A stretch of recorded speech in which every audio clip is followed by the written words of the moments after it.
Hello, BookTube, and welcome back to BookTube at War.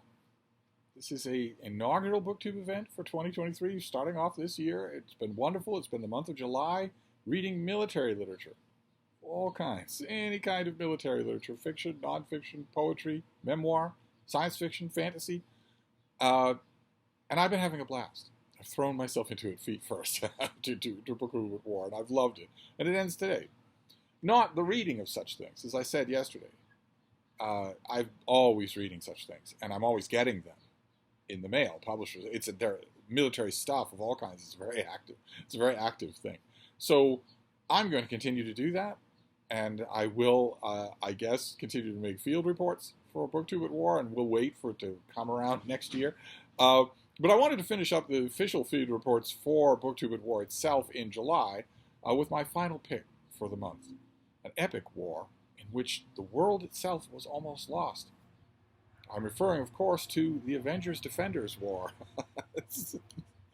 I'm looking at it here in this epic collection, and it starts with Avengers 116. Look at that beautiful John Romita Sr. cover. Just look at that. Where strikes the Silver Surfer, there falls an enemy to his doom. with the Scarlet Witch saying, "Vision, no, don't fall, the volcano," as if he can't see it. It was a heck of a great cover to start off with there.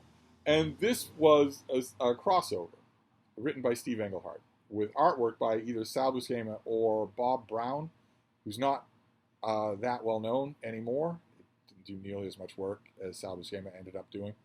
And the idea here, Englehart's idea, was that there are two mystical beings, two mystical bad guys, who have their eyes on a mystical MacGuffin called the Evil Eye. This is this multi-sectional sort of traffic cone of evil that you, I guess, point at things once you've assembled all the pieces. But it's in many, many pieces, and it is disassembled. The pieces are all over the world. And the two evil beings that want it are Dormammu, who's a longtime supernatural villain of Doctor Strange, and Loki, the Norse god of mischief, Thor's half-brother, who in an issue of Thor is blinded in combat with Thor. Thor summons lightning and it blinds Loki, so he doesn't have the use of his eyes. And Dormammu has promised that if Loki will help him, Dormammu will cure his blindness and give him his sight back. So Loki agrees, and we don't ever really get a definitive sense of where the two of them stand when it comes to power. If Loki had his eyesight and was fully prepared, could he fight Dormammu? We don't ever really know that. It's a very uneasy alliance this was still very much the Stan Lee influenced world of Marvel Comics, and in that world, villain alliances are always uneasy. They tend to fall apart. They tend to turn on each other. But in the meantime, Loki advises Dormammu that the way to get all these pieces of the Evil Eye is to turn Earth's two greatest superhero teams against each other. The Avengers, which you will know, and the Defenders, which you will not know. In the 1970s, when this was all happening, the Defenders had a big sprawling membership, and it was a really fun book. They were a non-team. So they had a headquarters and a table and meetings and whatnot, but they didn't have any bylaws. They didn't have any mandatory membership. Members came and went as they pleased, which is how it would work with superhero teams. But the Defenders sort of stressed that. But they did have a kind of a core membership. A later core membership developed with a different character who's not in these issues because he hadn't shown up yet. But at the time that this was done, the core membership was Doctor Strange, Master of the Mystic Arts, Prince Namor the Submariner, the Hulk, and Valkyrie, an Asgardian warrior woman. And you could add on people from there. The idea for the Defenders originally arose in a two-issue story of the Submariner, when the Submariner teamed up with the Hulk and the Silver Surfer, who's a character from the Fantastic Four, of almost limitless power, but who's trapped on Earth. He can't leave Earth, so he's stuck here to have his adventures. And in the course of this story, Englehart adds on a few more people to the Defenders, And the Avengers already have a big roster from a great heyday of the team in the 1970s, where you have the stalwart figures. You have Thor and Iron Man and Captain America. But you also have a loser, the swordsman, and his mysterious companion, Mantis. Don't think about the Mantis from Guardians of the Galaxy. Don't think about that character. This is a totally different character. And also you have the Vision and the Scarlet Witch. The Vision here is the celebrated android Avenger, and the Scarlet Witch is a mutant. She, for some odd reason, in Stan Lee's original conceiving of the teams that make up the core roster of the Marvel Universe, Stan Lee did not have the Scarlet Witch and her brother Quicksilver join the X-Men. Instead, they eventually joined the Avengers. And the Scarlet Witch and Quicksilver are in love with each other, and Mantis and the Swordsman are in love with each other, but Mantis starts to have eyes for the Vision. And he is not 100% firm on denying that attention. He's a little bit dissatisfied with his relationship with the Scarlet Witch. I've heard it called, I've actually for convenience sake called it myself, a love quadrangle. It's not. It would have been much more interesting if it had been. It would have been much more interesting if the Scarlet Witch had maybe put the moves on the Swordsman, or the Swordsman on her. But the Scarlet Witch is dedicated both to the Vision and also to running him down when she's upset with him. And the Swordsman is hopelessly devoted to Mantis. He has eyes for no one else. So it doesn't. You don't actually get all of the emotional covalence that you could, but still pretty interesting. It's going to get more interesting. But for the story sessions in the autumn, Englehart proposed the idea: what if we were to swap back and forth storylines about this quest for the missing parts of the evil eye over the course of a whole summer? So we start in an Avengers book, then we move the story to the Defenders, then we move it back to the Avengers, then back to the Defenders. And if you're hearing this and you're born in the 21st century, you're thinking, well, big deal. Comic book companies do that all the time. But they didn't do that all the time back in the 70s. At all. I remember seriously wondering, I had a serious pondering moment. What? So the story's not going to be continued in the Avengers? I'm gonna have to buy the Defenders. I kind of was buying the Defenders anyway, but it made me think. Wow, that's interesting. What an interesting arrangement. And Marvel's house ads loudly touted that fact, that the teams are splitting up to look for the separate parts of the eye, so the teams will be fighting each other, but not in the the row of actually. This Epic collection has all sorts of extras, as Epic collections tend to do. Yes, when the Avengers Defenders War was reprinted as its own story, this Epic collection has lots of other stuff in it. It was given this cover, this Carlos Pacheco cover. There you have Doctor Strange and the Hulk and the Submariner. There's Loki. There's Dormammu. There's Iron Man, Thor, and Captain America. And the point I'm trying to make is that nothing like this happens in the story. Instead, the teams break up. They split up all throughout. Actually, this might have house ads. Epic collections often do. Yes, there we go. This is the house ad for the very issue that we just saw. See what it says? It's Avenger versus Defender all summer long. And that's what happens in this storyline. Naturally, the two teams can't communicate with each other. Naturally, they can't do that. Instead, they are just looking for the different parts of this evil eye and encountering each other. So we get the Vision versus the Scarlet Witch. The Scarlet Witch and the Vision versus the Silver Surfer. This should be no contest. The Vision is an Earth-built android. The Scarlet Witch at this time, her hex power is virtually negligible. Silver Surfer is one of the most powerful beings in the universe. Virtually limitless cosmic power to draw on. This should be no contest, but it is drawn out, and this is Bob Brown artwork. He's not always at his best. Bob Brown is not always at his best, and he has a few visual tics that he just can't get rid of.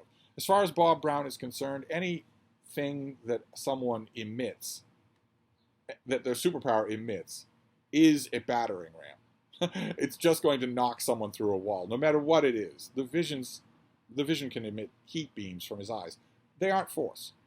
They won't knock you through a wall, and so on and so forth. Everybody in here, Bob Brown just treats them all the same. And he also has a favorite visual tic of his that he loves to do. He's good at it, so I'm not criticizing, which is the Bob Brown gallop, where his a crowd of characters will get the go-ahead to do something or go somewhere, and he will invariably give us a panel of all of them running at the same time. But in this battle, the Silver Surfer thinks that one piece of the evil eye might be buried in an active volcano. And he surfs right in. It doesn't matter to him. He's completely invulnerable. As the Scarlet Witch and the Vision are arriving in an Avengers aircraft. But the Silver Surfer is digging around in the active volcano, and he causes it to erupt straight up. And it blasts the ship apart and knocks the Scarlet Witch into thin air. That isn't how this works, but nevertheless, Englehart didn't know that. The Vision has to save her, and this is another misunderstanding of his powers. The Vision can control his density, his molecular density. So when he makes it really light, he can fly. But he's basically intangible. He can't catch someone. But he does, and seeing that the Silver Surfer has attacked the Scarlet Witch, he attacks the Silver Surfer. It should be nothing. It should be no contest whatsoever. The Vision, I guess, we're not told, but I guess he's increased his density to its maximum, diamond hard intensity. He's wallowing around in molten magma. He would still be completely destroyed. But instead, he and the Silver Surfer fight until the Vision sees that lava is headed towards Scarlet Witch. Keep in mind, pyroclastic flow moves at 300 miles an hour. So while they were squabbling, she would be charbroiled, Scarlet Witch. But instead, he has to save her. And he once again flies while carrying her, which he isn't able to do. But Bob Brown did this artwork, and that's all there is to it. So he turns it in. You're not going to change it on a technicality. Then we move on to the Defenders, which is drawn by Sal Buscema, in which more of our characters fight. We have, for instance, Iron Man versus Hawkeye, which Englehart wanted to do this, and I'm sure that the editor on this particular book nudged him in this direction, because Hawkeye originated as a villain of Iron Man. He only became an Avenger because Stan Lee thought that would be the cool idea. But Hawkeye was originally a villain, and he was originally an Iron Man villain. So they fight, and it's a weird, confusing, disappointing, dumb fight. Iron Man blasts Hawkeye with his repulsor ray, then strikes him with his armor, with his exoskeleton, strikes him again, keeps blasting him, and Hawkeye is not disabled. He is not even bruised. He's not rendered unconscious. In order to make this work, when Iron Man knows that he's going up against Hawkeye, and he knows who Hawkeye is, they've been teammates, this is also no contest whatsoever. Iron Man would win instantly. His repulsor rays aren't mosquito repellent. One blast would be enough to put Hawkeye to sleep for a week and break every bone in his body. So instead, in order to make this work, you have to make Iron Man kind of a weakling, in order to keep it kind of even as to who's getting which segment of the eye. The segments of the eyes have to be fairly even in possession of each person.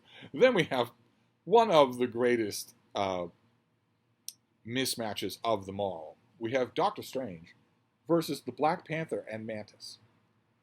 The Black Panther, who is a really athletic guy in a black leotard, and Mantis, who is a really athletic girl in grass skirts, versus Doctor Strange as he was being portrayed in the 1970s, where he can do anything. He has limitless power. He doesn't need to prepare spells. He can do anything.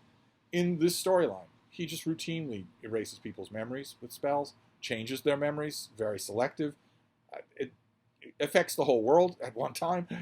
This is no contest whatsoever. And give Englehart his due. He tries to make this a fight. He tries to give our characters plenty to do. But they don't have plenty to do. And eventually, Doctor Strange just decides, well, enough is enough, and just puts them both to sleep. So, no hesitation whatsoever. He could have done it at any time. Then we move on to Avengers 117. We've gone back to the Avengers. More Bob Brown artwork, which is kind of ridiculous. His artwork is mechanically kind of ridiculous. But the particular editor on this book had to love this issue, because this is Captain America versus the Submariner. Now, it's Steve Englehart here, not Roy Thomas, so you're not going to get a long history lesson here. But this also is a marquee matchup. if Hawkeye is the Mantis and Black Panther and Doctor Strange doesn't matter, but Hawkeye fighting Iron Man has a history in Marvel Comics because Hawkeye started out fighting Iron Man. He was introduced fighting Iron Man, and the Submariner and Captain America have a longer history in Marvel Comics than anybody, except the Human Torch. Their history predates Marvel Comics, and here they are fighting again for a piece of the eye with someone swooping in to grab it. Who could that someone be? And here you have the thorny question of what to do about the fact that Captain America and the Submariner must have known each other. They fought during World War II. They fought together. When they first meet for one panel in Avengers #4, it doesn't seem like they know each other. But some continuity water has passed under the bridge since then. There's no way that they can't.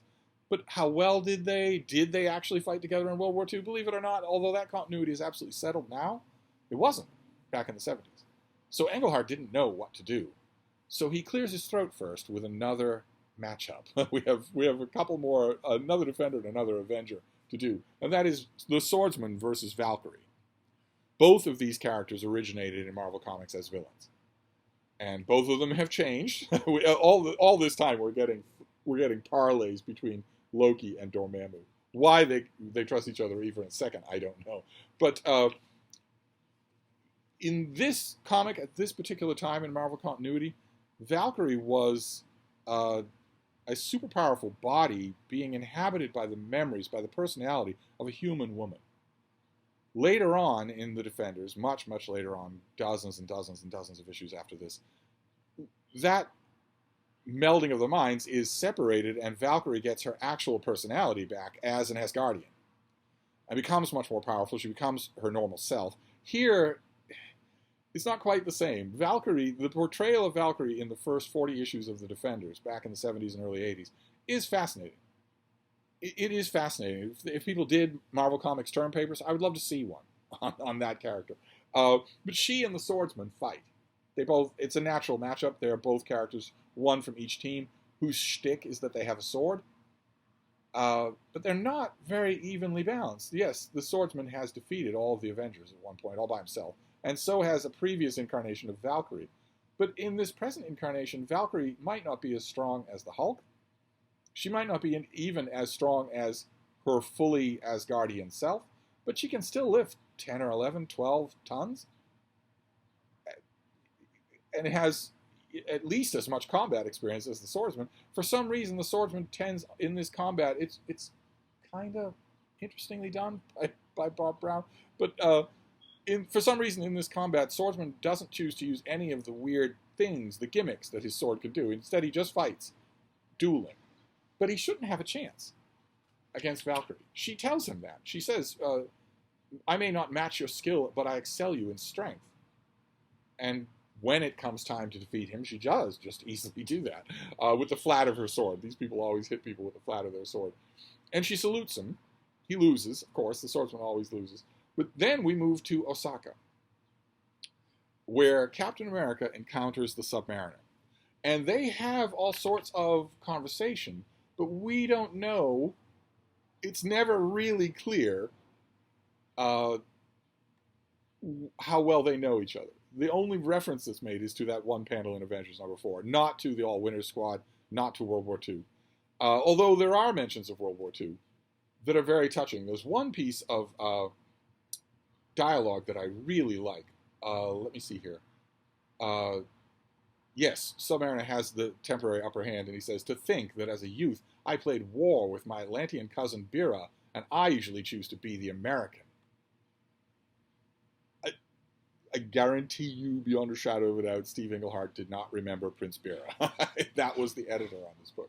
He says, it has taken me many years to relearn what I already knew in World War II, that no submariner, not even one with an American father, can be anything but a submariner. And then he leaps off the pier to take his piece of the eye and disappear beneath the waves. And Captain America throws his shield upside down, and the Submariner lands on it instead of diving into the water. And then floats on it while Captain America dives in and they fight. And then Sunfire, a Japanese superhero who would later briefly make an appearance in the X-Men, grabs the eye. and flies off with it. And this cheeses off the Submariner, and who's amazed when Captain America tugs along with him, still fighting. The Submariner pries him off and tosses him into the ocean. Why Captain America's shield, which weighs 25 pounds, is not sunk by now, I don't know. What Captain America's going to do, God knows how far from land, wearing chainmail, I don't know. But the Submariner chases after Sunfire and easily defeats him. Just dodges all of his mutant energy blasts and easily defeats him. But when the eye falls, it falls into Captain America's hands. And they agree, these two characters of all the Avengers and Defenders agree that something isn't right here, that we're being manipulated. No mention is made here of why it would be. This makes perfect sense. If you were going to rewrite the Avengers Defenders War in light of the last 30 or 40 years of continuity, this would make sense. Not only that Captain America would fight Prince Namor, but also that if any of these characters were going to stop fighting and start talking, it would be these two old friends. And they do, but no mention is made of why. They are determined to fly back to Doctor Strange's Sanctum Sanctorum and get to the bottom of this. Get the two teams talking instead of fighting. We'll get to that because they do. Here, let me skip ahead here. They do get to that. They do get to their discussion where they sit and talk. And the Black Panther and Mantis have woken up in a cornfield? How'd they get back here? How'd they let anybody know? This is before there was any kind of telecommunication. How'd they let anybody know? The Vision is no longer teeth-clenchingly furious with the Silver Surfer. Swordsman was shot in the back and wounded. He was in a hospital in wherever, in South America. Now he's here? How did he get here? This panel represents at least 3 weeks of continuity, but it happens in an instant. And while they're talking about what to do about the evil eye, they suddenly remember something. Both the Avengers and the Defenders remember something. We forgot about Thor. little Kevin is at home alone. We forgot about Thor. And the Defenders think, oh yeah, we've misplaced the Hulk as well.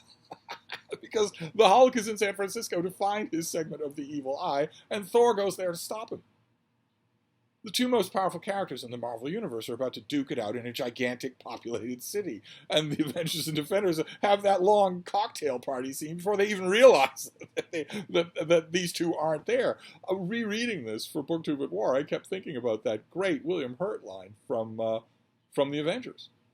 Or is it? No, is it from Civil War? Where he says, "Where are Thor and Banner now?" And the Avengers don't know. At that time in continuity, the Avengers don't know. And General Ross says, well, I guarantee you, if I had misplaced a pair of nukes, there'd be question. And that's exactly what happens in this issue. As we get to a much-awaited moment in comic book history, something I was eagerly anticipating. I've read this issue I don't know how many times. Defenders number 10, Thor versus the Hulk.